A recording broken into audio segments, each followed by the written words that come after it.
औषध नाही, इंजेक्शन नाही, आता ऑपरेशन शिवाय पाठ आणि मानेच्या दुखण्यापासून आराम मिळवा. NC वेलनेस सेंटर, नवल पेट्रोल पंपासमोर, रेल्वे लाईन, सोलापूर.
आणि आता अवस्था अशी व्हायला लागली होती की मी बसत किंवा उभं राहत नव्हतो, तर जास्तीत जास्त झोपून राहायचा प्रयत्न करायचो.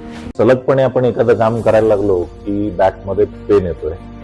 सुरुवातीला मी त्याला इग्नोर करायचा प्रयत्न केला. त्याच्यानंतर मला जाणवलं की इग्नोर करून हे काही कमी होत नाही. या ट्रीटमेंटच्या दरम्यान मला कुठलेही गोळ्या किंवा इंजेक्शन घेण्यासाठी सुचवलं गेलं नाही. मला पाठदुखीचा खूप त्रास होता. आयुष हॉस्पिटल जयसिंगपूरमध्ये दाखवलं. त्यांनी त्यावर मला सर्जरीचा सल्ला दिला. त्यामुळे मी आज साधारणपणे 90% पर्यंत रिलीफ आहे.